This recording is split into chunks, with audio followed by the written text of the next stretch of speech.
I'm not gonna have music though, so it's We're gonna not going to throw have me off. music, and yeah, this is going to be a little bit tough. That will be Bear fine. with it. We're going to be talking just a little bit. We're on the channel right now, but just want to make sure that the stream is totally healthy. It's totally So fine. I should stop This is picking going to my be a little nose bit now, tough. is what you're saying. That will be Well, fine. you can. I'll give you the. Let's send you the link in our chat little chat here, because you should be able to see yourself on a delay. As Oh yeah, totally. I just got the notification. oh, Um, perfect. yeah. So I could start streaming on my phone, but I don't trust my bandwidth enough to do that. Well, isn't that? But okay, so both of my phones are in do not disturb mode, Mhm. and so no beepies. So I think we're ready. I think we're ready to roll here, brother. That's the hope. That's the hope. All right. No music, but we're gonna get there Okay. So I whenever you're guess we ready. just go now, huh? Yeah. Yay! What do you get when you have 3 podcast hosts in 3 different time zones around the world, and one of them is at a trade show? Well, you get a We're gonna podcast get with only there 2 hosts. That's what you get. Okay. But So now, I whenever you're guess we ready. just go now, huh? International really let Google attach its Oreo trademark to the name of what will be the next version of Android? That may be the way the cookie crumbles. And if you decide to let it crumble, make sure you capture that moment with your new Snapchat spectacles, because you've got no line to wait in anymore. And make sure you post an album to Instagram while you're at it. Let Google between attach its Oreo trademark to the name of what frets from Samsung, we're pretty much got this podcast covered. Well, okay, maybe we'll talk a little bit about MWC 2017. And of course, we'll answer your viewer questions. So make sure you're charged and ready for episode number 241 of the Pocketnow Weekly. This Pocketnow Weekly is where we dissect and discuss those gadgets that make our lives mobile: phones, tablets, and wearables. It's all the stuff you wished you had when you were a kid, and Marvel still owned the movie rights for most, if not all, of its properties. I'm Matt, senior editor at Pocketnow, blasting the signal from sunny Central Time Zones, Chicago, Illinois, humbly filling in for Juan Carlos Bagnell, who is living the dream in Barcelona. I'm joined as always by, I'm joined as Juan always is, excuse me, by plucky podcast producer, Mr. Jules Wong. How's it hanging there 14 hours in the future there, Jules? I don't know what's hanging for me right now, but it's probably my head in shame. Uh, yeah, that's basically what I have come down to. Just shame. This is just a podcast full game, and I'm excited to be a part of it. And All we will right. get to all those stories, but first, we need to check in with our friends over at Blue Apron. Hey, Jules, do you do a lot of cooking? No, actually, I don't. Well, you know what? I didn't either. But about a year ago, I decided that asking my wife to cook every meal just wasn't fair, and I wanted to try my hand at it. But to do that, I need exact recipes. I can't do measurements like cook until tender and blah blah blah blah blah. And you know, Jules, not all ingredients are created equal and fresh. High quality ingredients make a real difference, and it's important to know where your food is coming from. Don't you agree? I would agree with that.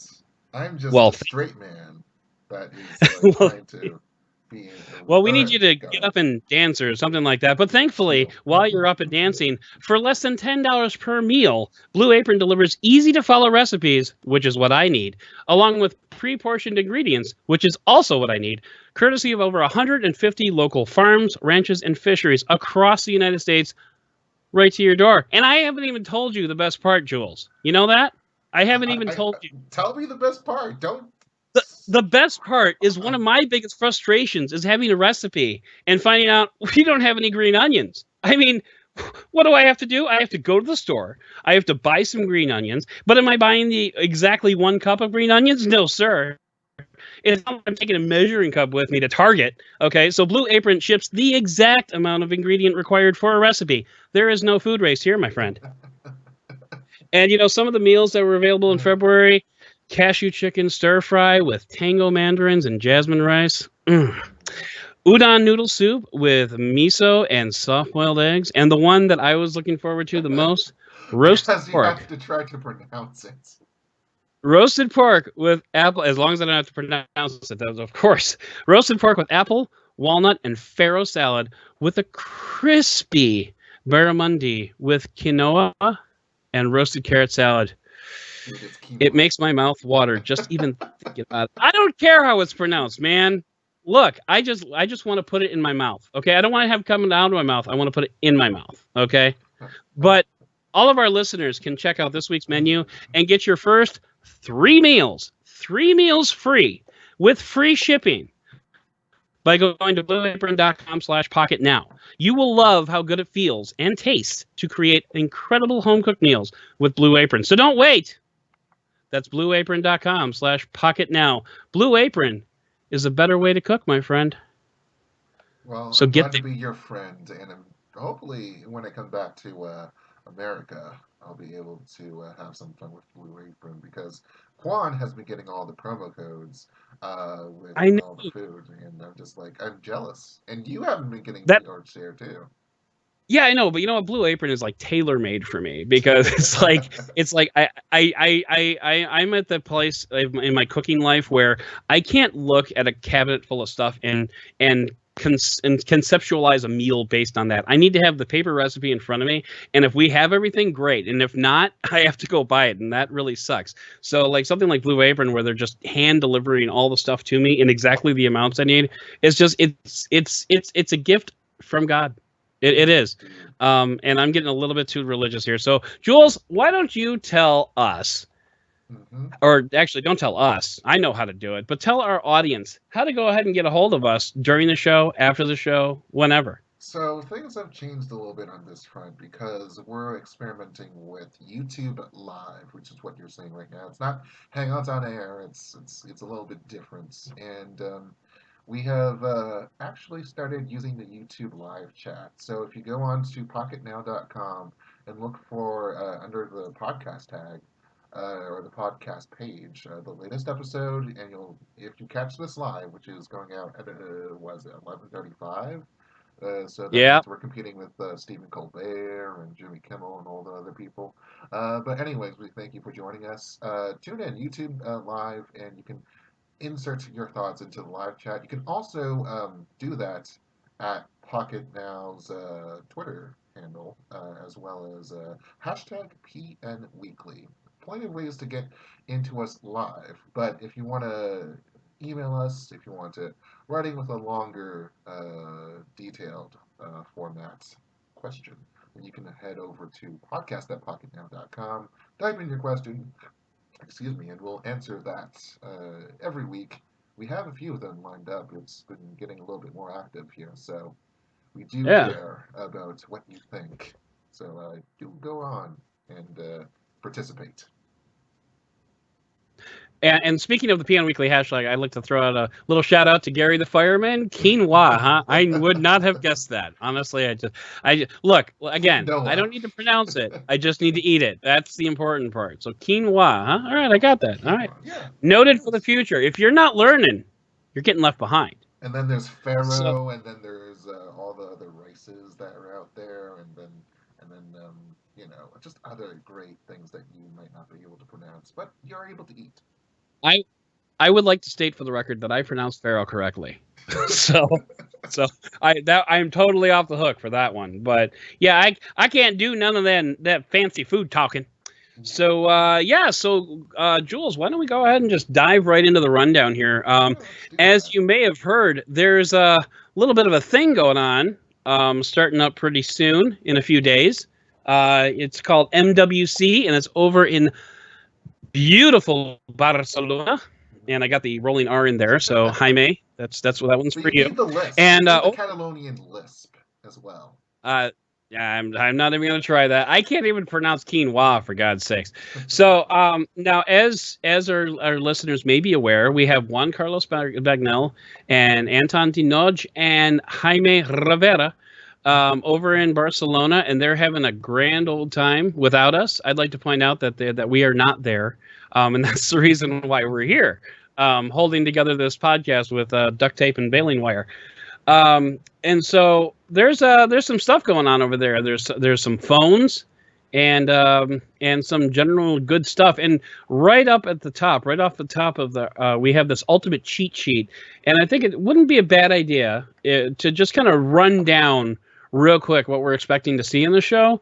And I mean, I don't want to spend any more than 30 seconds on any one of these, but I think it's important that we bring our listeners up to speed. What do you think? I think it's important too. So let's get right onto it. Of course, the biggest fish that we have to tackle is LG. The G6 has been on this huge promotional rampage in the past few whiles, and we've seen like multiple 7-second clips of a square UX and 2x1 full vision screen and waterproofing as well. So basically, a lot of the features that people wanted for the G5 they're going to get it in the G6, and it's just a matter of seeing the people or seeing the people on stage say the words and seeing them come right out of their lips. So that's going to be a big get.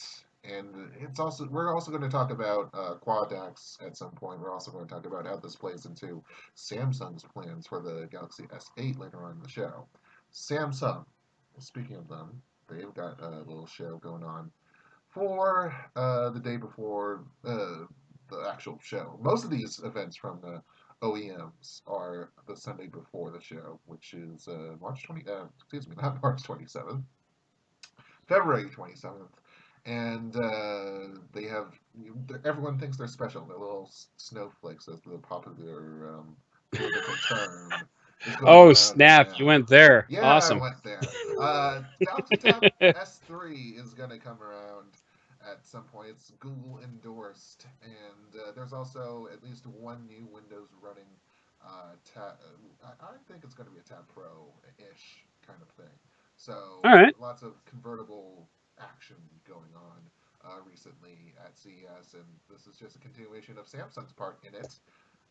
Also, just another little bit of Gear VR-ness going on too, All and right. just little infrastructural improvements such as the Exynos 9 8895. I never really so like some of the Exynos chips that Samsung makes. Well, they make all the chips for Exynos, the Exynos brand, but some of those chips are going to be in the Galaxy S8 and I'm wondering, there's an 8890. The actual name of the thing is 8895, and they're using that chip to launch into what they're calling Series 9 of the Exynos chips.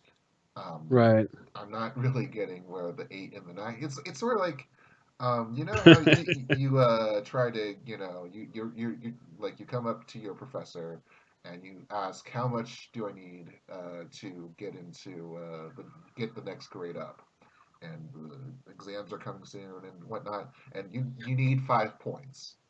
Basically, what we see is the 8890 that was on the Galaxy S7 is like move up 5 points to 8895, and that gets you up to 9. I think that's There's a what's going on. That is a weird analogy, but I'm going to go with it because it's awesome.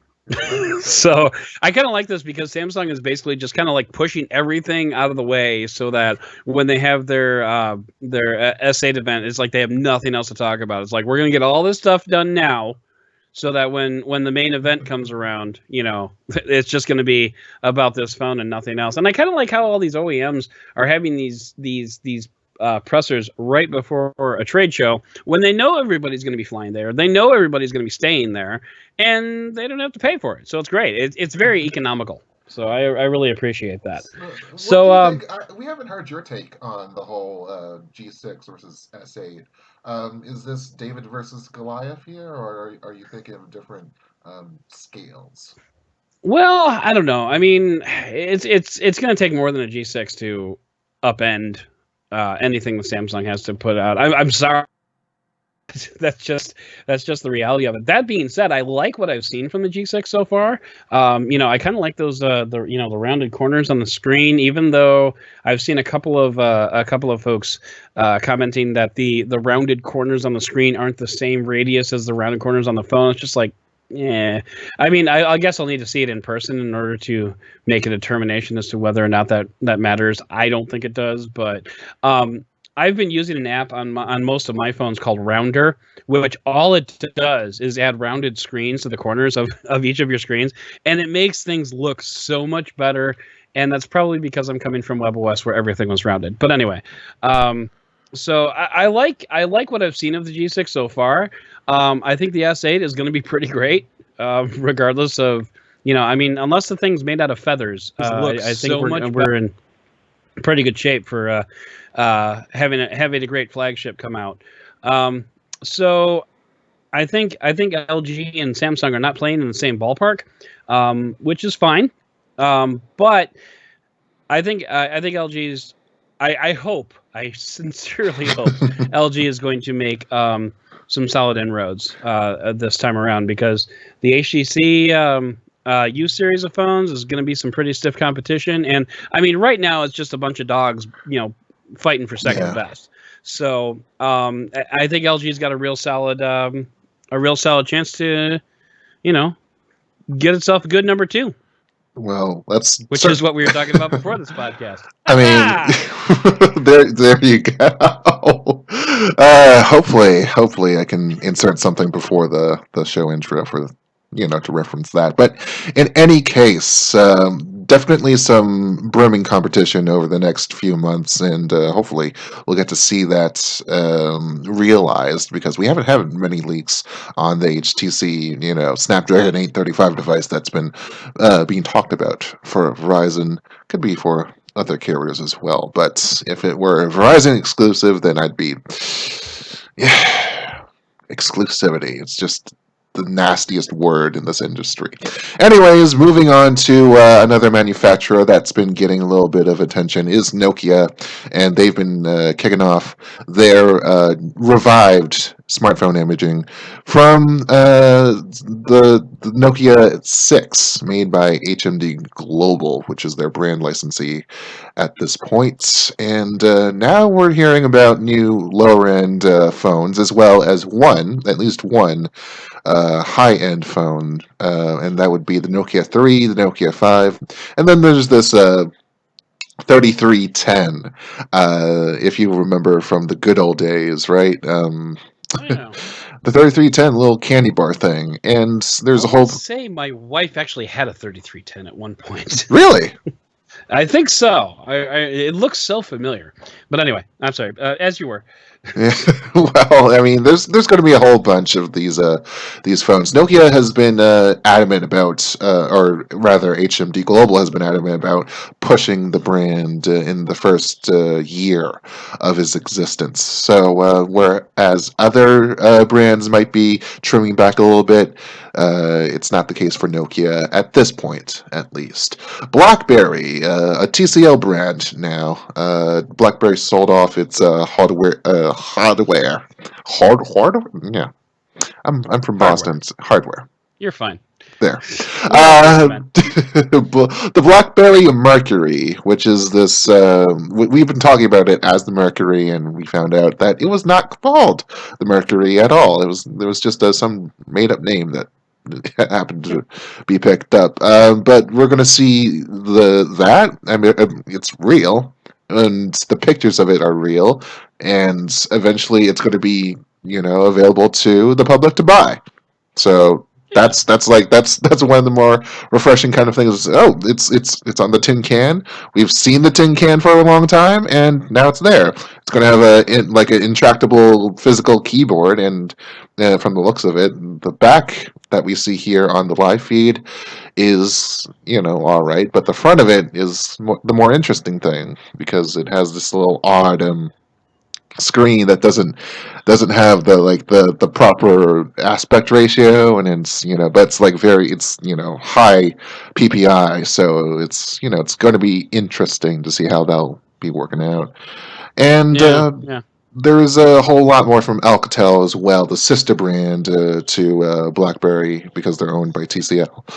Five phones, so that's going to be pretty interesting. What do you think of the second tier that we have here? Like we're seeing two up and coming revivals going on. Which do you have the money on? Oh, between Nokia and BlackBerry? Yeah. Gosh, that's I got it. The sentimental part of me is leaning towards Nokia, just because Nokia, I think, still has this what if type of philosophy behind it. Like, what if they had gone with Android, initially instead of jumping on board the Windows Phone platform? So I have to think that Nokia still is a darling among mobile, and so I think Nokia is going to get the benefit of doubt far more easily than BlackBerry, because BlackBerry has just been kind of going along, for a while now. And there's this, I mean, the only real change in strategy has been to go with Android, which is funny because that's what Nokia is doing and what everybody else is doing. But at the same time, I just think that I think that BlackBerry's decline was so visible, and yet never really accepted, whereas Nokia was just kind of like, hey, we're gonna do Windows Phone, and then they got bought out and destroyed. So it's like kind of like they never had a chance. So if I had to put money on either one, don't force me to, because I won't. But if I had to put money on one, I think BlackBerry is gonna tug at my heartstrings a little bit more than BlackBerry. Yikes! So definitely a close race, anyways. Because yeah, I mean, it's kind of tough. You can't really. So I mean, who do you trust more, though? Well, it's also an increasingly competitive field, because now we have brands like Huawei. The mid-ranger field, yeah, I get that. Yeah, it's a crazy space to play in right now, and especially for two brands like this to try to kind of wedge their way into this space. But I mean, the compelling part is that the mid range, it has such a low barrier of entry compared to like flagships that you're gonna hesitate before you throw down $600-$800 on on a Nokia or on a BlackBerry. But $300 to $400, that's not so crazy. That's just like, hey, I'll give them a shot, and if I get screwed, then it only costs me half of an S8. But Huawei has some stuff rolling out here. We got the P10 coming up. Is that right? Yeah, we got the P10. I was about to ask about which brand licensee you trust more, but we'll move on to the P10, because I know that people are looking forward to Motorola talk here. So in the comments, or in the YouTube live chat, which has been about, I would expect a lot of complaints in there about audio leveling, and sad to say that we're trying our best to be able to do that right now, but it's a little bit difficult running this the first time around. So apologies for our live. I don't think they took me literally enough when I said baling wire and duct tape. Baling wire and duct tape. It's pretty bad, folks. I backed off my mic, so and I get a little excited, so I'm gonna try to bring it down. So we'll try to give you a nice little even thing. So I just get excited because and Noah Lear asks, why did Adam's face move, and I'm just like, I'm the director of this little thing, this little program called XSplit. I get to move faces around a little bit. I get to show people what's going on what we're watching, what the screen is like. So it's like, okay. And I can assure you, as little face of mine as you see, the better. So all right, so let's talk about Huawei. Let's talk about there a little bit. Yeah. We haven't seen much in terms of change from last week, and this is pretty much what we're seeing. We're seeing it's just colors. We've talked about colors last week. There's going to be at least a dozen of them, and some of them are going to be going to China. Some of them are going to be available in other markets. It really depends on where they are. We haven't talked much about the Leica, dual cameras, and how they've been improved or not since the P9 or Mate 9. And there's also a MateBook 2 that we're talking about full Windows 10 PC support and up to a 15.6-inch touchscreen.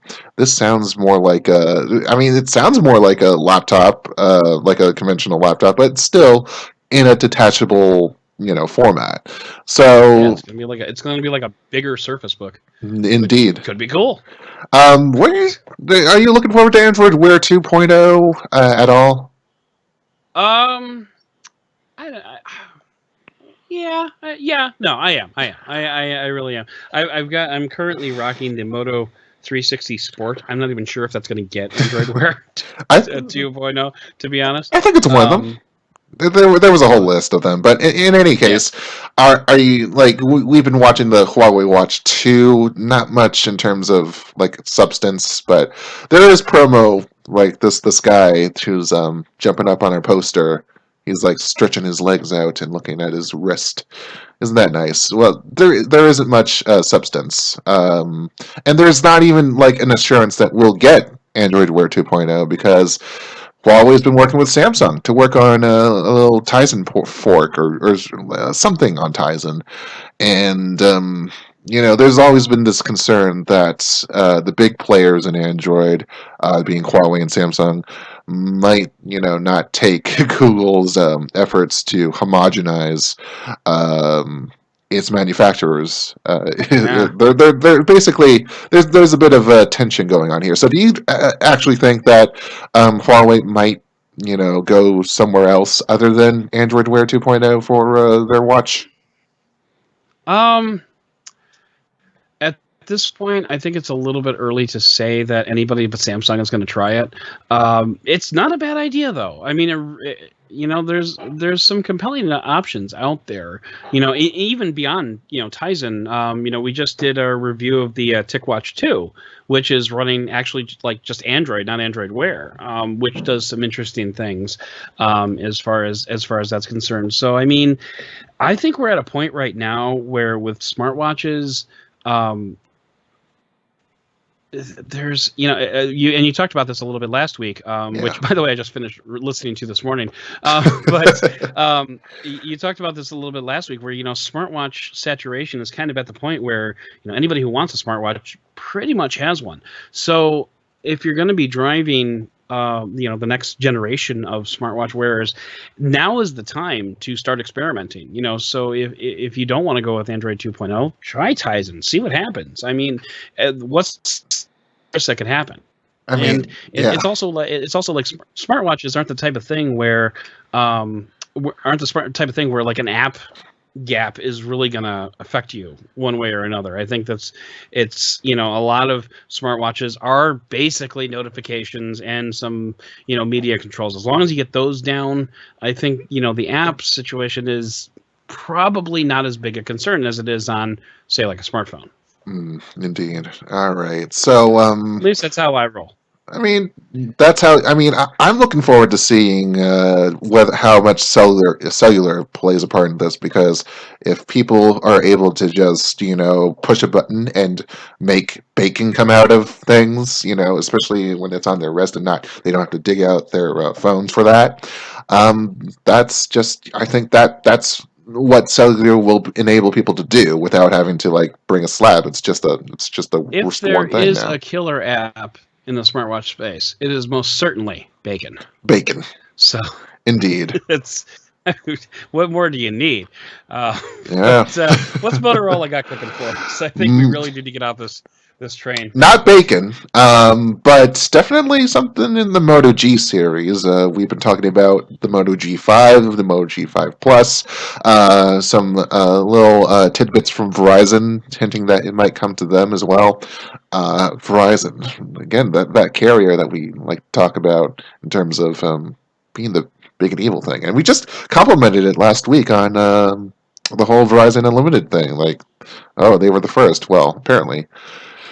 There is the underbelly of this. So definitely looking forward to what Sunday has to offer in terms of Lenovo and Motorola bringing up the G5. I mean, at this point, it's just about the price because you can make a great phone, but it used to be that these things were like 170-ish, and now they've crept up and up and up a little bit. Like it's the same with the mid ranges too. I find 300 was the magic target a couple of years ago before things started creeping up to 400, and now we're hearing the same thing for high end models too. So 650 isn't. And yeah.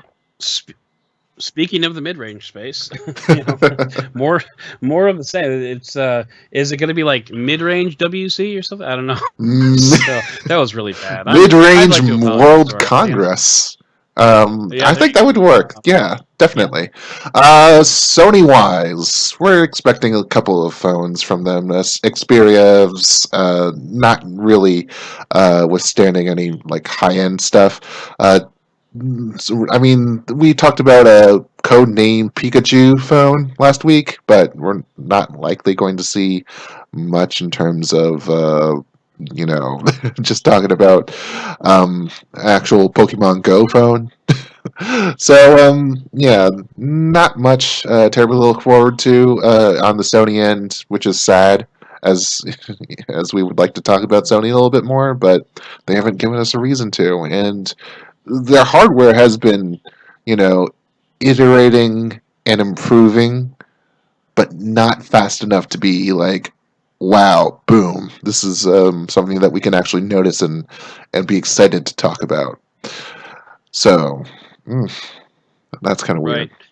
And then looks like finally, or no, not finally. Well, we got a few more. Alcatel, it keeps going. on going. It just like it's maddening how much we have. Alcatel has 5 phones, including like an LED blasting thing, and that's going to be interesting to watch for. Interesting being the key word for all of these things. Oppo is talking about 5X. It's 5X camera technology initiative. We think it's going to be Zoom related, but we're not sure, on if it's going to be digital or optical or whatnot. So we'll have to see about that. ZTE is prompting Android Wear 2.0 watch. It's probably going to be called the Quartz. So definitely looking forward to their first Android Wear watch. And then there's also a Nubia thing, and I'm not sure if they're going to do anything new for the Nubia brand. It hasn't hit America, so we haven't been able to care about that at Right. Pocketnow. And there's also a Gigabit phone, which is more of an infrastructural exhibition. And then there's other Right. things like Withings, Swarovski, Gear VR, and Daydream, and just Arcos, Kodak, Bottom Lenovo. line, it's going to be a busy week in Barcelona. I think is what we're pretty much wrapping up here. God, this post just went on forever. I know. But that's cool. It's crazy. I mean, it's going to be a huge show. It's the biggest show that we do every year. So I mean, we have to dedicate a certain amount of time to it. But now that we're past that, I think we can go ahead and move on to some more fun news stuff. More fun news stuff. But before we do, just want to acknowledge our live chat and see what's going on with them. Not sure if I do want to say this, but you know what? We're rated for adult language or coarse language anyway, so we're gonna go for it. Smegmas says that OnePlus should release a smartwatch to disrupt the smartwatch market with a reduced price, and there have been whisperings over the past couple of years of them doing so, but we're not as sure that they're able to do so in the way that they want to, especially when they're just now trying to nail down production on the OnePlus 3T. It's like they're just now getting into a rhythm of being able to produce enough for people to buy. It's right. which is an important thing when you're an equipment manufacturer, is to manufacture equipment. I mean, that being said, I mean, OnePlus, this is probably right around maybe the beginning of the time that OnePlus could start considering another option, because we're several generations into the OnePlus line now, and they are doing a great job. They're doing a much better job than they were when they started off. So they're growing, which is great. I would love to see something. I would love to see a smartwatch by OnePlus. I think that would be a really compelling offering. I don't know that they would necessarily be able to radically challenge the price points that we're seeing these days. Not without potentially taking at least, if not a loss, then certainly not a great profit. But I mean, there are smartwatches out there like the Alcatel smartwatch, which is like what, $99, something like that. Yeah. So I mean, that's the space that you have to play in, and I'm just not sure what kind of quality you would get at that particular level and still manage to make a profit, which is after all what companies like to do. So, but all the same, I'm in favor of it. I would love to see what OnePlus has to say in that space. So yeah, let's hit that. Yeah, indeed. There's been a little bit more talk about the G5 and about its looks, and it's been an iterative process for the G series. Now, if you take a look at one of the posts that was mentioned in the cheat sheet, we're talking about a leak from a few weeks ago, and it's a large slab that we're seeing for the G5 Plus here that was leaked on like an Arabian or a Saudi, yeah, maybe, I'm not sure. But it got leaked. We see this like Moto Z-esque puck for the camera housing, and people are just talking about it as like do you think it's getting to be a little bit ugly at this point? There comes a time when you just have to say no. That's actually the product manager at my day job. That's one of his most important. He considers it his most important duty as a product manager is to occasionally and not even occasionally, often say no. So we'll see if how that works out for him. But any other? I honestly haven't been paying attention to the chat. I've been kind of focusing on the PN Weekly hashtag. And yeah, definitely send some more on the PN Weekly hashtag because we'd love to be able to track that. Comments about our volume there, but and of course correct pronunciations of foods. But anyway, any other chats of note there that you wanted to call attention to? I think we can move on. We're going to move on to our news segment here. Let's go ahead and jump into the news then. Yeah, let's indeed do that. So we're gonna start off by talking about 2013 all over again.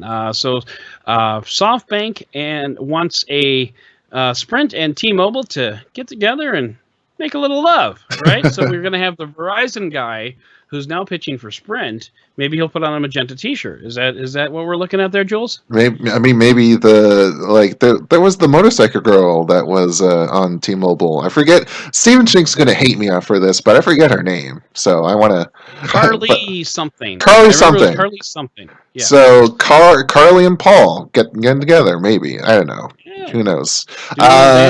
Do a little dance. Nothing more than that because he doesn't. Yeah. Anyways, let's move on. Let's talk about the actual terms that have been discussed with Reuters and very briefly because this is business stuff and it makes my eyes glaze over. So yeah, definitely. So SoftBank wanted Sprint and T-Mobile to come together back in 2013. Regulators were putting plenty of scrutiny, and it didn't seem like the deal would be possible through that kind of scrutiny. So that was backed away from. This time around, SoftBank wants to try again. Sprint may approach T-Mobile for a merger proposal, but since T-Mobile has been growing so vastly with its Un-carrier and John Ledger and all these T-Mobile Tuesday things, the thought is that SoftBank might give up control of the merged company.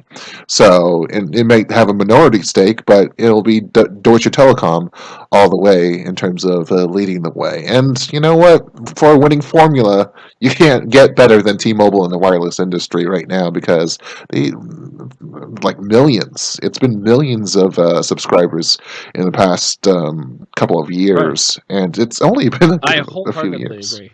So I'm just kind of wondering. I mean, the one thing that just kind of jumps out at me, and this is such a basic thing, and maybe I'm just stupid for even thinking about it, but with a GSM carrier and a CDMA carrier merging. I guess it really doesn't matter with like LTE now, but I mean, this could be a forward movement for that, LTE only, phones. But hey, yeah, that could. I'm just kind of wondering how that would work. I get the feeling that someone's going to get screwed here, and it's probably going to be the customers. It's probably going to be the Sprint customers, to be perfectly honest. But I don't know. That's just kind of how, like I said, probably they've been screwed over several times. I mean, let's face it, they're already on WiMAX. Sprint, so it's probably par for the course. I mean, yeah, but So we'll I see. mean, it could be interesting. We'll see about It could be that. We interesting. shall see. All right, let's talk about Apple Watch here, and one company's quest to make money off of Apple. And if if you're a parts maker, if you're a components maker, and you had a contract with Apple for the longest time, they pretty much took up half your business, and you were able to get some pretty decent numbers, pretty decent profits out of that. Unfortunately, for one parts maker, for the Apple Watch 2, Series 2, excuse me, that has not been the case. This company called TPK Holding out of Taiwan makes the touch panel for both the first and second Apple Watches. And apparently Apple decided with this design for the Apple Watch 2 to move from glass on glass to touch on lens. And forget what it means. It's apparently just harder. It's been lower yield for the company to produce, and it hasn't been able to bump up those yields. So TPK might just decide to quit that job lot and move on to smartphone panels instead with 3D scanning technologies. But the fact is that they lost money. They were in the red last year for the whole year, like in terms of actual numbers. So Yeah. this is not good. Do we anticipate that that's because they just basically outbid themselves? They underpriced everything just to get the contract, or The original Digitime story does not mention anything about where TPK or Apple might have shifted the weights on this, but it's kind of there's a. In any case, Apple is going to be moving again, changing up its design for the touch sensors, and it's going to go to another couple of familiar contractors. But you just can't really help but think about it. TSMC, like they make the Apple A10 or A9 or A series application processors, and they've been getting they've been driving down those fabrications and been getting less money over the years. And it used to be that they had magic numbers, magic beans growing out every single year, every single September. It's like now it's not the case. TSMC, and that's TSMC. That's like the big cash cow, the processors, like other chassis, the chassis, memory, other maybe even cameras too. Like those have been kind of a more iffy territory. So yeah. Well, if you can't make money off of Apple, who can you make money off of? I mean, seriously, it's ridiculous. Yeah. So, all right. I have to confess, much like the Sprint T-Mobile merger, my eyes are starting to glaze over a little bit. So let's talk about LTE. Are you interested in unlicensed LTE? Not even a little bit. No, there actually, I'm interested in this is HTC's license of LTE, right? Because it's LTE-U. No, it's so the U stands for unlicensed.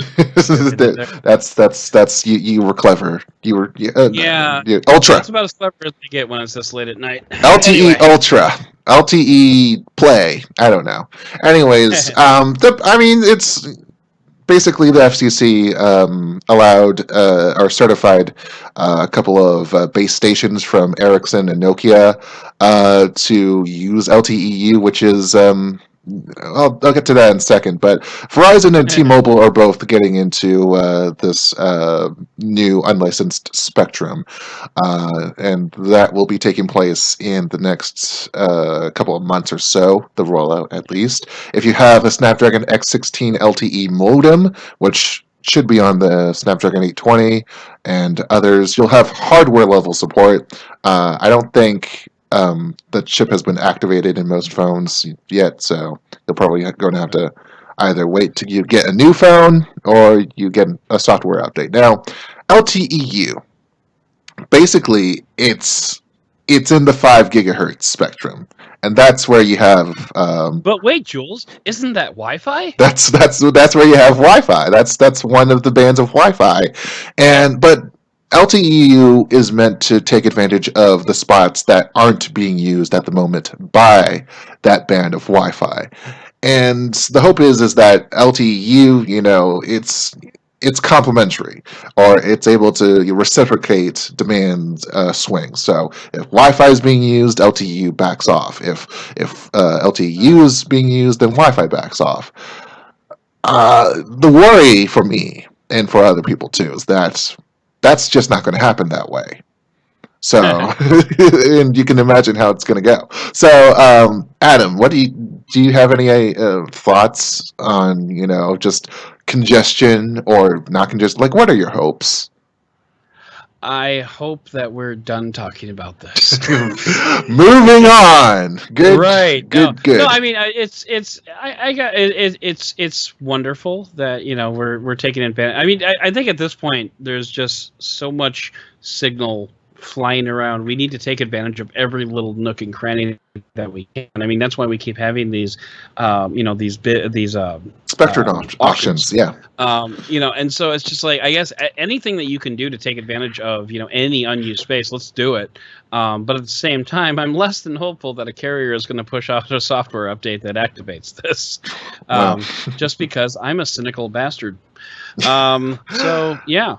Well, Juan's going to be a cynical bastard if I didn't represent him at the slightest by saying that, we're getting into a Trump administration that is more regulation light, if you will, on its attitude towards all sorts of business, and that should include wireless industry and all the other companies. So in addition to the Sprint T-Mobile merger, you have this, we have a new Republican commissioner that's leading the commission altogether, Ajit Pai. And, there have been worrying moves about net neutrality. Like, there's all this stuff going on, too. So, but if there's any negative takeaway from the Trump administration, it's that stuff like this is going to be news from now on. It's going to be stuff like this that's going to be news, and we don't need to talk about phones anymore. Now we just have to talk about mergers and bandwidth. We have to see the impact to the customer, to the consumer, because that's who we're talking to. Man, I wish we could talk about more interesting things like the Nuance Neo Reloaded. That would be great if we could talk about that. Are you excited for the Nuance Neo Reloaded? Because you can't have it, or you can have it. But you're going to need to buy it. Slightly less excited. You're going to need to get it shipped from Japan, and you have to read Japanese or go through the Google translation and whatnot. But yeah, I'm going to have a second phone just to hover over the screen with Google Translate going, so that I can control it on the first screen. That'll be wonderful. But no, actually, don't you have Chrome? Don't I have Chrome? Of course I have Chrome. You have Chrome. You got the Google Translate plugin, and it's just it does that automatically. That's what I do. Well, there you go. There you go. But I mean, I was kind of looking over these, the specs on this phone, and it looks like it's your pretty standard, mid-ranger. Nothing really major standing out here. But yeah, I mean, it looks like it could be decent for $440 or. What is that? 49,800 yen. So I mean, it could be pretty sweet. Well, you know what the special part of it is. What's the special part? Yeah, Juan. So God, Jules, you need to tell us. Am I the host now? All right. So you may as well be at this point. The Nuance Neo. Now, if you remember the original Nuance Neo, which did not run on Android, it actually ran on Windows 10 Mobile, and it was kickstarted, or it was they put it on the crowdfunder site, and they didn't get their goal. So, but the concept was that you got the base device or the core device, and you have to say core because it's in all caps, and you have to also purchase a couple of, let me get this right, two-tone covers that took up half of the back. So it's like and they had all these materials like concrete and marble and cork and denim, and it just looks amazing. And well, I mean, there are a couple of yellow ones, but I'm looking forward to any orange ones that I could possibly grab. They've greatly expanded their original offering of what was it, 7 or 6 from the new ones, Neo, and to 26. If I'm getting this right, 26. Yep, 26 two-tone covers that make it possible for 700 or so design combinations. So that those are cool. There's probably math involved. Yeah. Yeah, indeed. And there's also there are also a dozen flip covers which take up the whole back, and they provide a flip function, to cover up Man, your thing. that's a crazy number of choices that you need to make. Yeah. Wow. I would just be intimidated by that whole process, but and they range in price too. Now, you do have the option of being able to get these for free, but only if you take advantage of the pre-orders period, which goes up through March 31st, I think. They ship in May. So get on it, people. Yeah, definitely. If you're interested and you can read Japanese or whatnot, definitely. Sure. Yeah. What do you think? I mean, we've been talking about all the materials for other phones too, like Motorola, Moto X, OnePlus. I want a feather phone. You want a feather phone, and nobody's making a feather phone. I want a feather phone. I mean, I will not be satisfied until I have feathers on my phone. To be perfectly honest. Indeed. So we've had wood, we've had leather. Now you just need a down phone. You need a down phone. We need a down phone. I've always wanted to sand my phone, and I'm happy to say that I had the opportunity to do that. And I've always wanted to stitch my phone, which now I've been able to do, but I have not been able to have a down phone that I could just cuddle up with at night when I get sad. That's what you have your wife for. She's supposed to console you and all that stuff, right? Or am I not? Right. Am I not getting the whole relationship thing? No, she's working. Don't worry about it. Oh, okay. So I just want a comfy phone that I can snuggle up with at night and cry my worries away. Are you worried about Windows now that we talked about an Android phone that supplanted a Windows 10 mobile phone? And right. The world of Windows seems to be shrinking ever so slightly day by day, and there has been no forward progress about, Is it really that slight? But anyway, no, but what I'm interested in is, what if you could take like one of the really cool Windows phone concepts and, adapt it over to, I don't know, Android? People have been trying to do that. Lots of crowdfunding sorts going on. We keep mentioning crowdfunding, but it's like, that's the thing these days. It's 2017. Get on the program. Yeah, so there's this... if it ain't kicking, it ain't starting. Yeah. If it ain't indie, it ain't going. That's right. I don't know. Wake me up before you indie.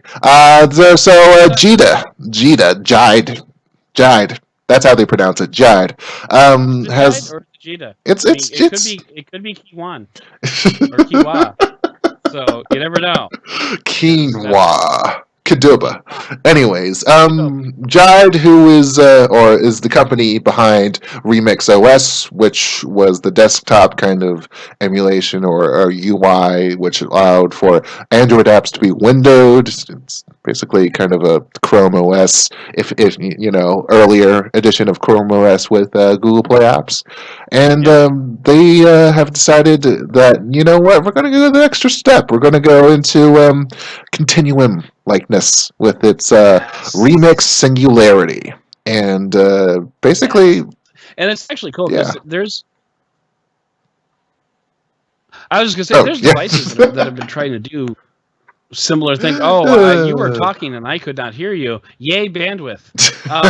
So there are devices that have been trying to do this. I've seen several Kickstarters for, laptop hardware that you plug your phone into, and all of a sudden it turns into a Remix-like type experience. I don't think it was actually Remix. I think it was just some, custom fork of their own. But this is interesting because, this will have what Continuum never did, which is to say, popularity.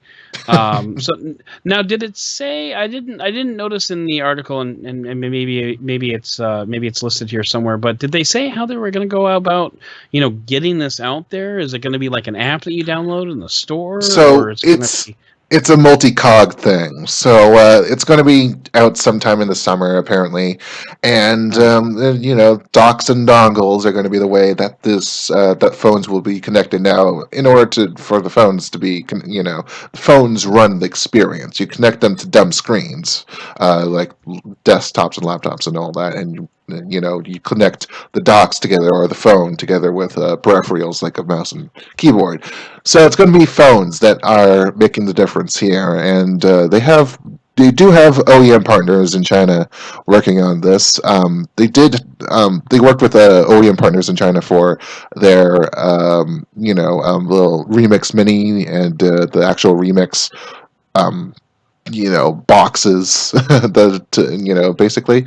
So there is the operation going on, but in terms of hoping for distribution, my hope is that I get the phone and then everyone else has a dock. I don't have to carry around a dock everywhere, even though I might opt to. But if I can just plug it into a web cafe or into my workspace and just continue the work that was on my phone a second ago, like that would be my ideal. Sure. I can totally get on board with that. No, I mean, and isn't that what we're driving towards? I mean, we've been talking about this for years now. It's just using the smartphone as a CPU basically. And I believe the article specifically mentions that it would be underpowered, so that's great. But I mean, I think that's just that's the dream, man. Well, I mean, that's my dream. Yeah, another piece of the puzzle of this is that it's going to be for developing markets, and it's because there is no market yet. You can control the terms of how things go there, and you can do things that you can experiment more. And it comes at the cost of being able to penetrate other markets with your, I mean. I think this is going to be the right route to go. If there's any chance for success, this is going to be it. But it's tough. I think it would be pretty badass. I gotta say, like I said, it's a dream. So let's make this stuff happen. And speaking of dreams, like when you're having this dream and you wish that you could be dreaming about Instagram. Just no.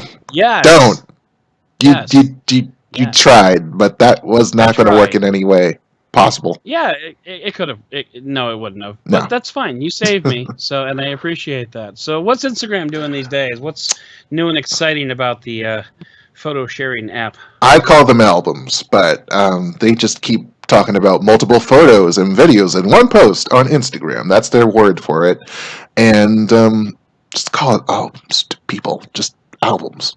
Call it albums. Yeah. So up to 10 photos or videos and or videos at once, and you can edit each one, or you can edit all of them at the same time. And I'm the type of person that takes that goes out and takes a few pictures and then posts all of them at once, basically when I have the time. Jules. Yes, you do. Yeah, Adam, you follow me on the Instagram, and you log in as often as the person that comes out of the hole under a rock does. Yeah, I know. Yeah. But you know what? Your pictures are always tasteful and beautiful, and we appreciate it. Tasteful, ha. Anyways, this is good. This is a change that's going to be rolling out. It's going to be rolling out to your iOS and Android apps in the near future. So look out for that. Also, look out for something that you can put on your eyes that are not the typical kind of glasses. You can actually get these not at a vending machine, but online these days. Oh my god! Oh my goodness! That is incredible. Could you be talking about Snapchat spectacles? How so? Wait, you were at you weren't at CES. No, I wasn't. And that would have been the case where you would have seen Hayato standing in line for 3 hours and complaining and then about wearing them every moment of every day for the next week. Mm-hmm. They're cheap little things. They're $130, and they're cheap little plastic things that really don't seem to last that long. But the experience is cool while you have them, right? Yeah, Little yeah. circle videos and all that. But anyways, $130 online. You can you wait 2 to 4 weeks, but apparently it's fun. Right. Now, I'm going to be perfectly honest. If I am ever going to use Snapchat, and I have tried and failed to use Snapchat, I think I'm up to about 4 times now. And if I am ever going to use Snapchat, it's probably going to be through some type of mechanism like spectacles. Just because it's one of those things that it's like super easy to, just take a video, take a picture, and automatically post, and you don't have to say anything about it. You don't have to do anything with it. If anything ever did get me into Snapchat, it would probably be spectacles. But I am not gonna. And sure, $130 isn't all that much, in the grand scheme of things, especially in mobile. Dear God, but I'm not going to be paying $130 for that particular privilege. So I will probably not be going for a 5th time on Snapchat, or at least not with spectacles anyway. But I kind of like the idea. I like where they're coming from. I like the concept of them. It's just not me. It's just unfortunately I'm the elder statesman of the Pocketnow crew, so I'm definitely not in the millennial pool. But I don't know. What do you think? This is probably actually more up your alley than it is mine. Don't even get me started with Snapchat. I barely keep up with it in the first place. Right. I mean, yeah. I mean, if I were to purchase a pair, and I'd be less conscious of having to just tap it instead of actually pulling up the app, the resource straining app. And then have to worry about how I record things and how long to press and whether or not it's actually working and switching over the camera and whatnot. Like this would be great. I'm just not. Again, I agree. It's just I'm not going to be paying $130 to have the so-called first world privilege of doing that. So yeah. But that being said, I totally get why somebody would. So good on them, and it's pretty cool that they're able to get these out worldwide now, as opposed to the flash mob sales or the flash sales that they were having at CES, where you'd have kids running across the campus of Las Vegas just to find one of these machines. And I don't understand that level of enthusiasm, but yeah, I'll go to a website and order it. That's cool. It's Snapchat. they put ads up where it's like just the ghost logo and that's it, and people are supposed to get that's cool. But what I want to know is if you order the Snapchat spectacles from the website, does your order magically disappear after 24 hours? Well, you know what I do wish magically disappeared right now? I can think of a lot of things that I wish would disappear in a couple hours, but I'll go ahead and entertain your thought. What you got? My hunger. And what would be pretty... Your hunger? Yeah, what would be pretty good to satiate that hunger right now? Oh, you know what? I could go for some Pocky right now. Pocky. By Glico. Yeah, totally. I am totally on the Pocky train. Pocky. Jules, what's Pocky? So it's a Japanese little thing, the snack. Basically like cracker biscuit sticks, and but they're dipped in a chocolate, cream thing or strawberry cream thing, or in multiple. They look delicious. Yeah, to be honest, they look totally delicious. I would love to get. Hop by your Asian grocery store, get a pack. They're pretty cool. I might just do that. Hiroshi Lockheimer thinks they're pretty cool, and he is senior vice president at Google for a bunch of things, including Android. And he has tweeted out some allusions to what future Android versions might be coming. So we're at Nougat right now, which is the 7. No, that's R. So I think it's like the 15th. letter in the Still a apple. little disappointed they didn't go with Neapolitan, but all right, cool. Yeah, Yeah. yeah. I was going for like some weird obscure name for a dessert. So there we go. Yeah. Anyways, the big news is that Hiroshi Lockheimer tweeted out a thing about an Oreo cake, and therefore everyone's like Android Oreo, OMG. It could have just been a birthday cake, to be honest. I mean, did anybody look up and see if any of his immediate family was having a birthday? I'm just Well, randomly speculating here. He randomly tweeted it out to freaking Dan Seifert of The Verge, so it's like, oh, this is good. This is important, and yeah, Right. like this was unprompted, so it's like, oh my god, Android Oreo, ha ha ha. And then a week earlier he dropped the Pocky tweet too with the hashtag 2018. So it's like, yeah, we're kind of by the way, did you happen to get a pack of Oreos in the last few minutes before the show? No, it's raining, man. I really didn't want to go out.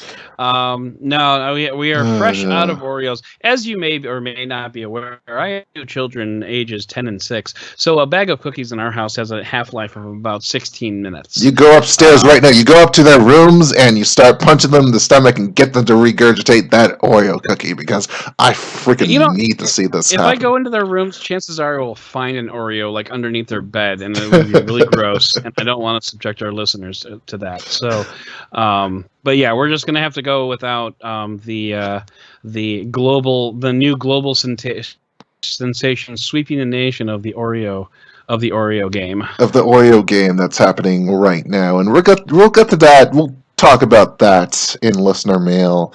Unfortunately, neither of us, Leslie, has played it, but we're gonna. I'll probably post an article about that a couple of hours time from now, just to see what's happening with that.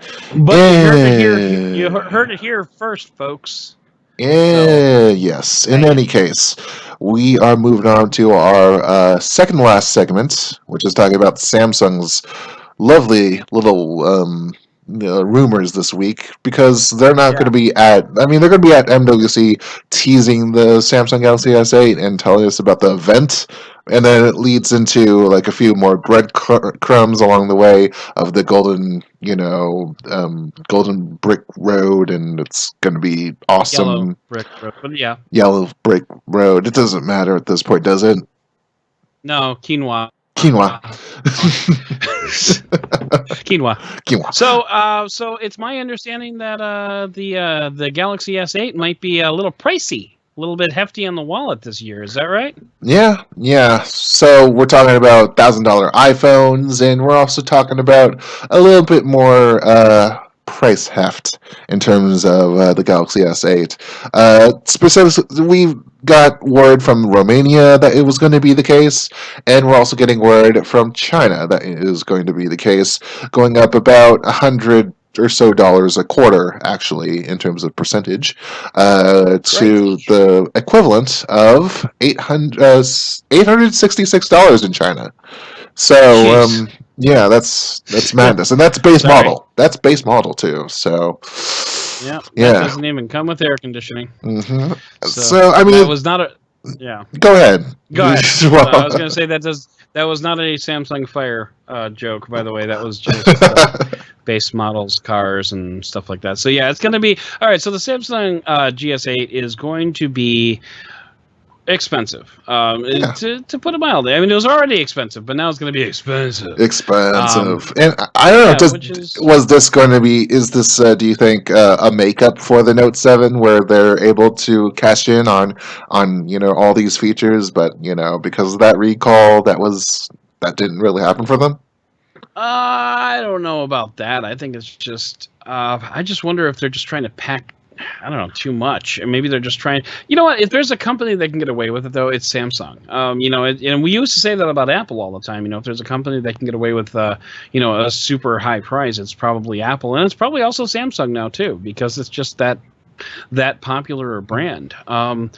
So is it good? No, but it's probably just going to happen. I don't think there's any type of like profit makeup from the Galaxy S7. I frankly think that ship has sailed. I think it's just the components are going to be more expensive, and there could be some political aspects to that as well. Shipping and import taxes and import a taxes whole and bunch of whatnot. things. I mean, Yeah. honestly, if we were to boil this down, because of course China, all the secondary markets, have export costs added onto their prices, but U.S. is typically more, a focal point, and they're gonna, do less. So many people are saying $100 in terms of S7 S8 price gap, and that still would take us Right. to what, 749, 849, like. Yeah. Yeah. Yeah, it's getting up there. It's not quite the $1,000 iPhone, but it's competitive with the $1,000 iPhone. I think there has to be a point. There has to be a point where people are like, "Wow, this is amazing." Oh, it's now too expensive, even for freaking financing, like device financing. Where's that point? We're kind of at the point though where we are financing all of our phones now through the carriers and whatnot. So. But they're bigger. They're bigger bears these days, because once you get into $1,000, you start seeing at some carriers, carriers have to defer those costs immediately because they're so costly. The phones are so costly, so they're going to ask for down payments, even for excellent credit customers. And you see. And you see the carriers are also trying to outdo each other in terms of plans these days, unlimited plans and promos, and we're going to attract these customers, and that ends up forcing customers to consider, all right, so I have a whole bunch of unpaid balance on my phone right now. Am I going to is that going to be my ETF, basically? Do I have to, consider that into the calculations? Like, this is, I feel like, the unlock, this whole idea of seeing, contracts, like the demise of contracts was going to be the best thing ever. This has only led up to a new tipping point. Right, inflated costs on financed smartphones. It has justified this. It has justified this, I feel like. Well, yeah, but it's also now with the it used to be such a big deal that we have this phone off of contract, and T-Mobile kind of started that revolution with the no contract and just financing a phone, but it kind of amounts to the same thing when you think about it, which is just makes it a little irritating. Honestly, it's like, well, you don't have a contract, but you're going to be paying us for the next 2 years, so what the heck? May as well just throw in some service there. We're going to have some time unusualness, clashing problems, things. Yeah, that's it's gonna be a tough one here to tease out, because the LG G6, as you know, is launching way earlier than the Galaxy S8 at this point. S8 is supposed to be late April, and G6 is supposed to be just weeks from MWC. Yeah, I was gonna say you're looking at like a month and a half before the S8 is going to be available for purchase. But there is a difference here. There is a gap as well to talk about, and that is, these two companies are based in Korea, and they're typically going to give Korea first dibs on their phones before going global. Now, in the case of the LG G6, it's going to come in for pre-orders in Korea on March 2nd, and then ship out 8 days later, March 10th. March 10th, right. I don't really get the whole, maybe it's because of production and there's not enough inventory to, meet at this point. But April 7th for the US. They're going to ship it out April 7th. which kind of leaves a bad taste. And it's also 2 weeks. That cuts the lead time down to 2 weeks before the Galaxy S8's global Right. shipping date of April 21st. Yeah. That's. I mean, it makes you wonder why there's such a big gap there, and I guess there's logistics involved and production dates and whatnot, and it's probably just because the U.S. is potentially a larger market, so they have to stockpile a little bit. But I mean, isn't that what Now is for? Shouldn't they? Shouldn't they already be building phones and have warehouses filled with boxes just ready to ship out? But anyway, everyone's been trying to squeeze stuff in. Samsung is also trying to play this out by ear because the two chables, they're rivals to each other, and LG is the smaller chable, and you don't want to be outshined or outshone outsold by the you don't want to be out. You don't want to be out. And basically, Samsung is considering is holding back its Korean sales date to back a few days to when they're going to launch it globally on April 21st. And they might, but here's the odd part though. They might open up pre-sales, earlier depending on how well the LG G6 performs. Right. So are they really that concerned about what's going on at this point with LG, especially with the lead that they've opened up and also the Note 7 too? I would suggest probably not, but it is kind of cool that Samsung's going to be launching worldwide on the same date, so everybody's going to have their Oprah moment at the same time. You get a phone and you get a phone, so that's going to be great.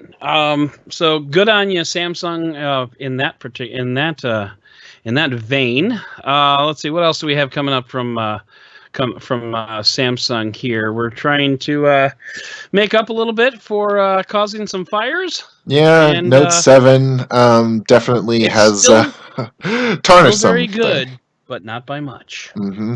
So there's basically a reputation quotient thing going on with the Harris poll, and it ranks lower this year. Samsung does because of that Note 7. Is it right to call it a tragedy? Because no one really died from it, but it did impact some people's health. I have a different word for it, but we're not allowed to say that on the air. We're rated for coarse language. Come on. Okay. You could call a shit show a shit show. It was a shit show. It was a Yakov Smirnoff opening for whoever at the Iowa State Fair shit show. So, but yeah. So where is Samsung rating in the U.S. court of opinion these days? So it dropped from a score of 80 or over 80 last year to 75 this year. It still falls under a good category, but it's not very good. Excuse me. It's still very good. It's still very good, but not excellent. But not by much. Not by much. So if you're gonna, this is like the benchmark of public opinion. And they dropped 42 places in terms of what the polled for companies. Like it dropped from 7th place all the way down to 49th in the ranking of companies, and that is behind LG. LG slipped out of the top 100 actually. So there you go. No more LG for you. No more LG. Not in the top 100 anyway. But I was also interested to note that all of America's big four mobile carriers made the 2017 list with T-Mobile ahead of the pack, followed closely by Verizon. So T-Mobile, man, I like T-Mobile. I like what T-Mobile's doing. And anyway, that's just my little 10-second monologue about T-Mobile. I just kind of like what they're doing. It's just a fun little company. It is. T-Mobile gives me an icky feeling, to be honest. I'm still an AT&T subscriber, but man, I have come real close to pulling that T-Mobile trigger so many times. Indeed, it's really close, especially with that unlimited thing, with the unlimited plans and the AT&T hotspot debacle. Well, I mean, Yeah. I applaud their, kind of, charcuterie. No, I can't think of words today. I can't think of words ever. But that's just me. But they have this sort of charade of just cavalry-ness, and Yeah. being loud and having John Ledger come up and Right. just yell things at people. And some things they can back up, some things they can't back up, and also some things that just aren't right, that are going under the table and Yeah. not being paid attention to. Like, so there are some things like that are kind of worrying me. So All right. I tend to back off of their On a bit accolades. of a tangent here, so let's kind of circle back to Samsung, and we got one little last news piece about Samsung and what Google is doing to potentially hurt Samsung's Tizen. Yeah. Speaking of Tizen, So we were we talking about that an hour ago. So we talked about that earlier too, and apparently, the Korean Fair Trade Commission is looking into whether or not Google's couple of agreements for its version of Android. So there's base Android, which is open source, and then there's Google's Android, which has all the Google mobile services and all the services attached,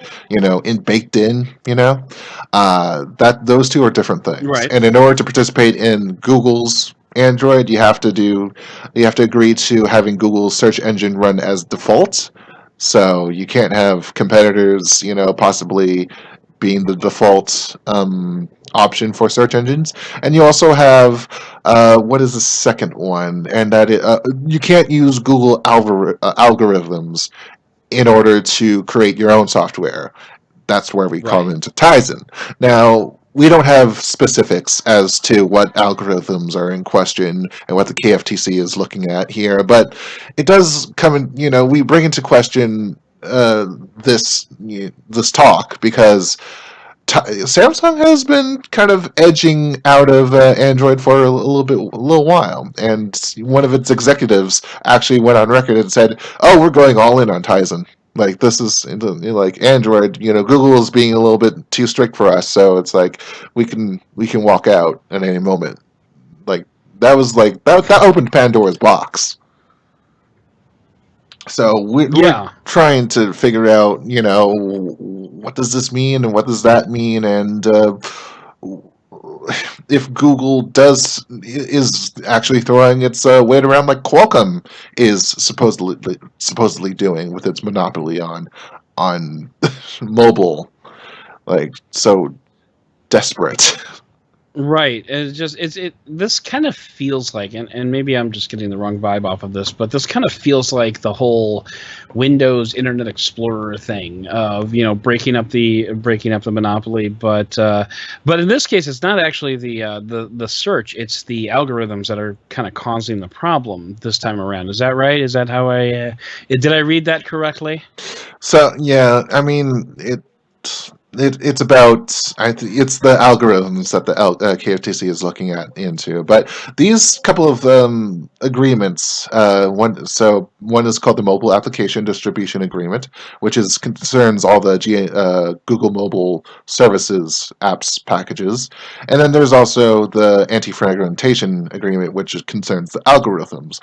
These two pieces of paper have been of legal concern in many different courts, the European Union and the U.S. being two of them, just as a symbol of Google's power over the industry and being an antitrust issue. So it's been interesting to see this evolve. I'm wondering where the tipping point is, though.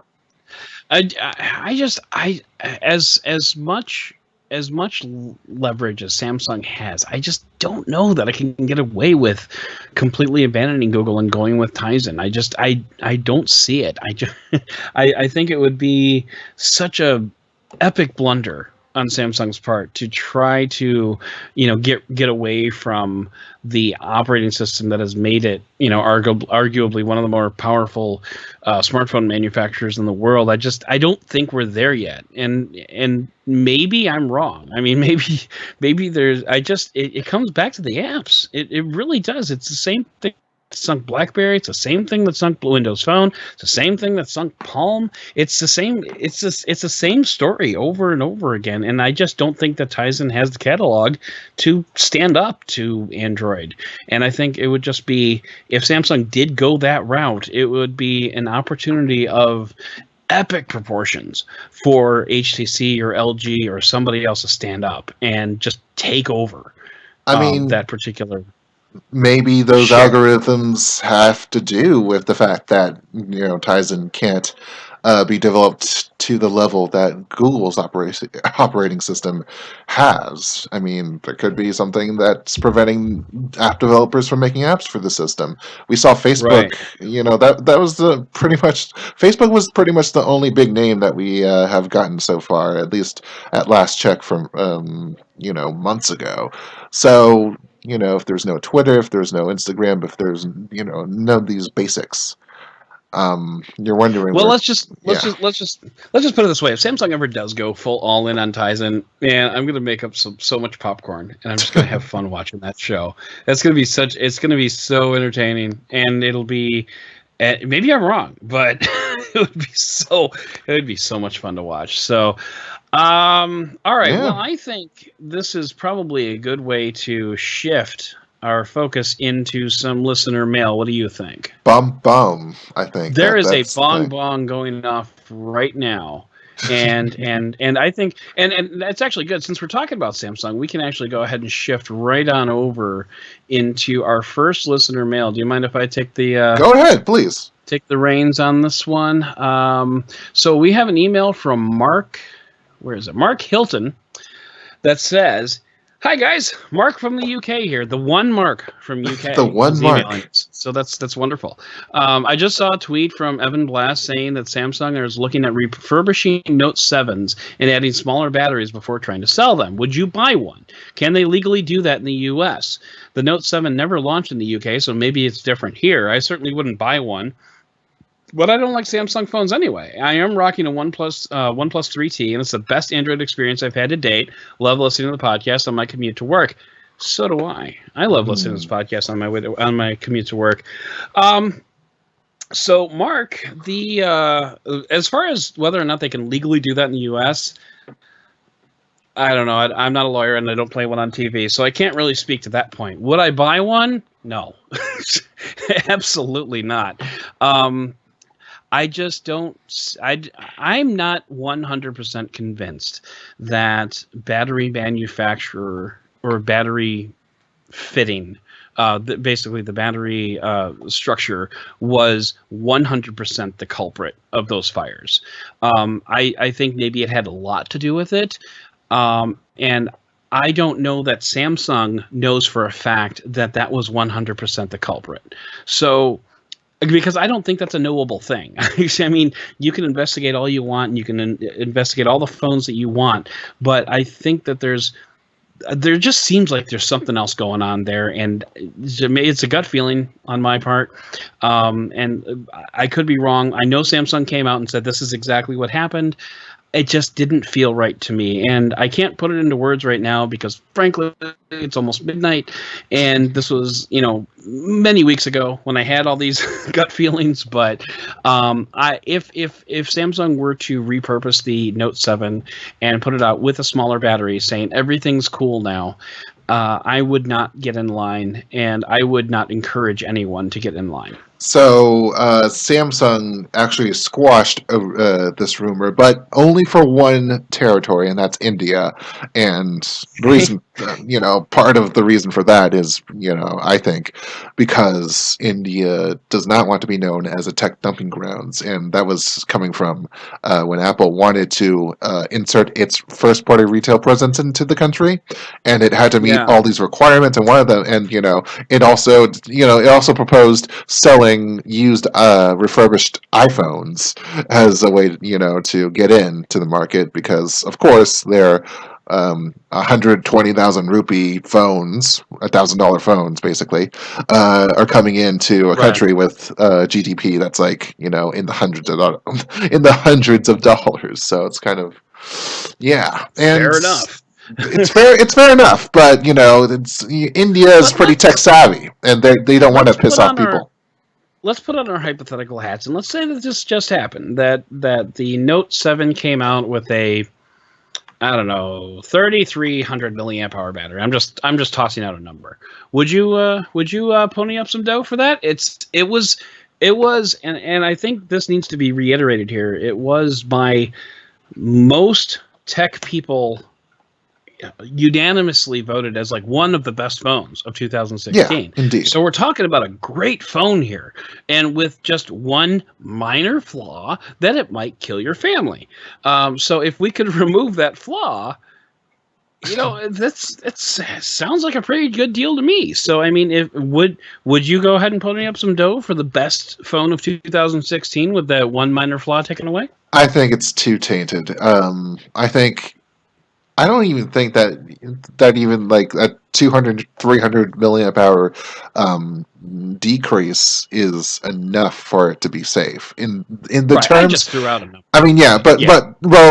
those are the actual numbers that were being proposed or rumored Okay. about. So you weren't off by much. In any case, like I don't think that my gut's telling me no on this one.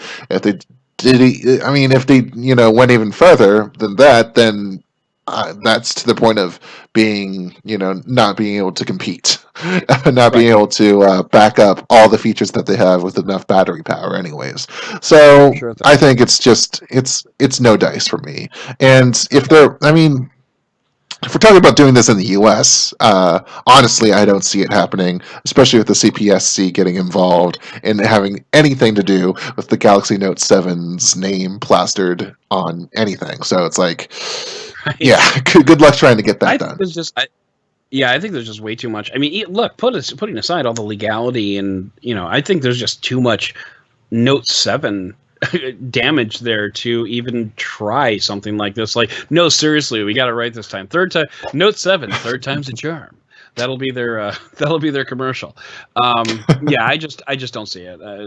It would be insane to Even to Dane. to even try it. So, so let's move on. I think we're both pretty much We beat that unanimous horse there. dead. That horse is dead. And But you know what else is dead? What else is dead? Not Daniel Bray, but he does ask a question about Pebble being dead, and he says he's struggling to find a smartwatch to replace his original Pebble, which is kind of broken. And I'm going to move into first person. I've been looking at hybrid watches like the Skagen Hagen Connected and the Withings Activité, but can't decide whether they're for me. In a smartwatch, I'm looking for notifications in some form, a stylish design, and, in an ideal world, music control. Activity tracking isn't massively important to me, but if it was included, it shouldn't sacrifice battery life. Any suggestions? Thanks. Well, this is exactly the type of listener mail that Juan should be addressing since he's been on his quest to replace his Pebble since the untimely demise of Pebble at the end of Negan's Bat Lucille. I do believe he has a video review out on one of the Scoggins, and I'm going to look that up. Well, you talk about we've been talking about Pebble's death for a long time, but I want to get your thoughts on it. Well, it's interesting because my wife was just at the doctor, and the doctor was talking about having her do like a sleep study, and we were actually thinking like one of those smartwatches that tracks your sleep would actually be probably a good thing for her to have. But the problem is that I'm not sure that I know of a smartwatch that I would want to try this out with, because pretty much every smartwatch that I have any stock in has a battery life of like 1 day. So when are you going to charge that? It's while you're sleeping. So it's clearly not going to be on her wrist while she's while it kind of needs to be, to get a smartwatch that wasn't going to be charged overnight, but rather later, would kind of defeat the purpose, in my humble opinion. So I'm actually kind of in the same spot as Daniel here. I'm just trying to rack my brain and think of, a smartwatch that, in our case, it would be notifications and sleep tracking, activity tracking, whereas in Daniel's case, he wants something for like music control. Man, the battery life thing is it's such a hang up in the smartphone world, and it's never one. And I'm going back to day one that smartwatches were released. Battery life has never bothered me. As long as I can get up, put it on, go to work, and make it home, I'm good.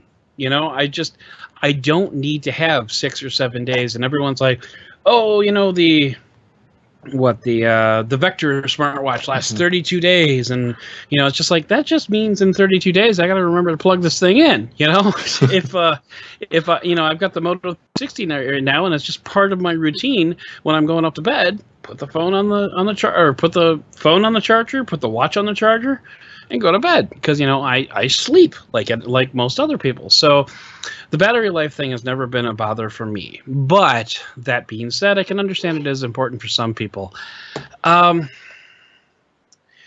I don't know. I mean, just with Pebble gone and Vector gone, I mean, what are we left with? Like the Martian Notifier, which is like $35 on Android right now, or on Amazon right now. I'm actually tempted to order a Martian Notifier just because it's $35, but never used one myself, and it doesn't control music. I did take the time to Google that before we went on the air. I don't know.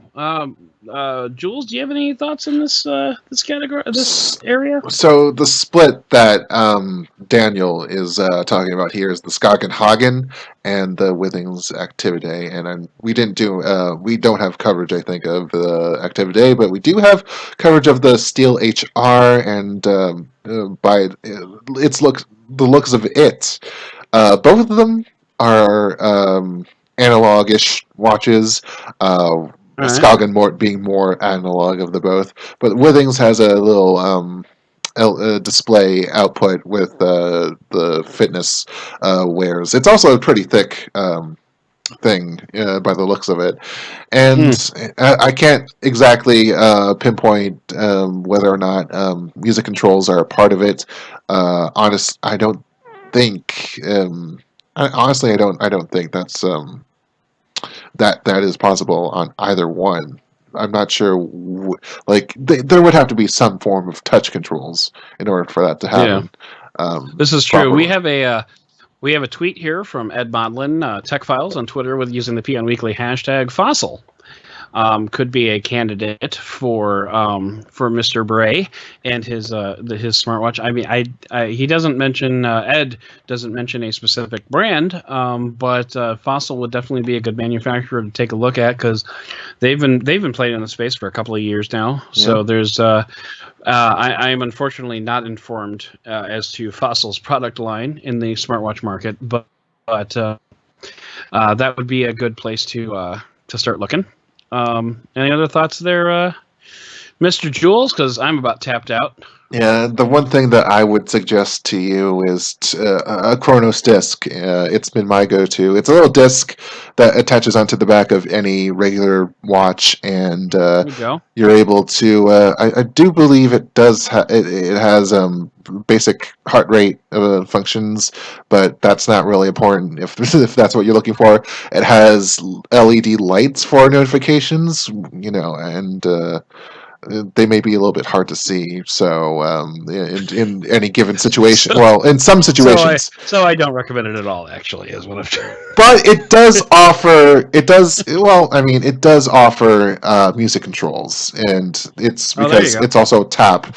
It also is pressure sensitive. So there you go. That's my suggestion to you.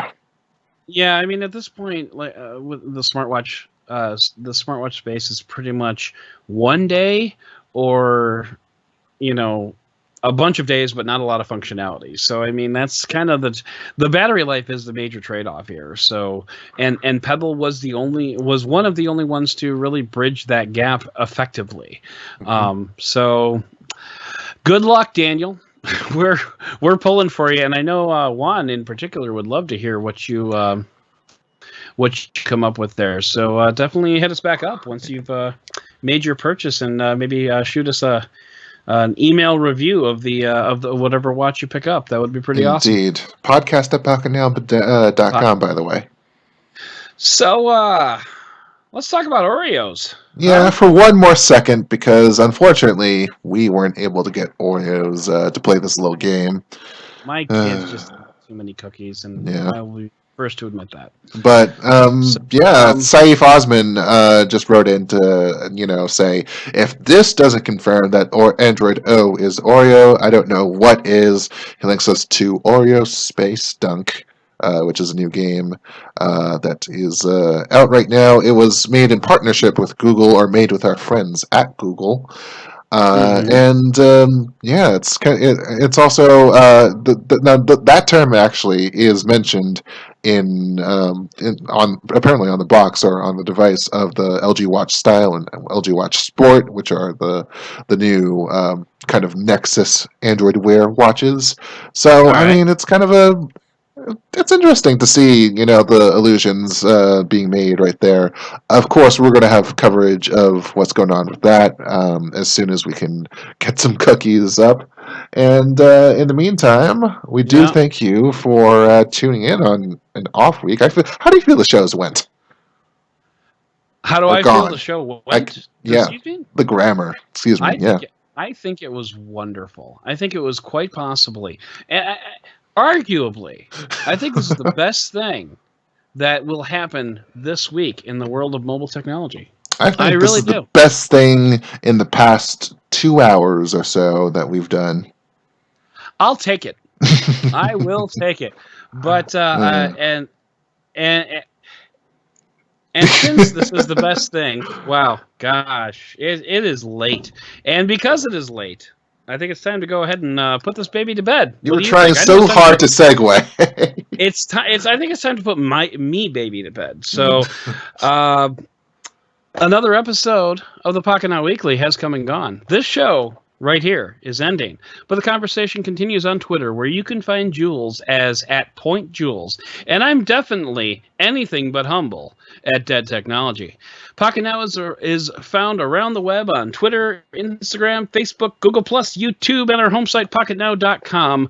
We are basically everywhere. Shows like this cannot exist without your support, so share this episode with your friends who love mobile technology, and by leaving us reviews on iTunes, Stitcher, Google Play Music, and wherever podcast reviews can be left. As I often say, not on this show, but on another show that I have appear on every now and then, stars are great, but words are better. Once again, we want to thank this week's sponsor, Blue Apron, which helps you become the kitchen conqueror of your household. I can't wait to get my next meal from Blue Apron. They're helping us keep the lights on, but there wouldn't be a show without our listeners and subscribers who have kept us on the air since 2012. Can you believe it's been almost 5 years? It's crazy. So we will be back with Juan, I promise, next week for all kinds. Actually, will Juan be back next week? I don't know. We'll have to find out. With all kinds of mobile tech delicious goodness and yumminess. So make sure you tune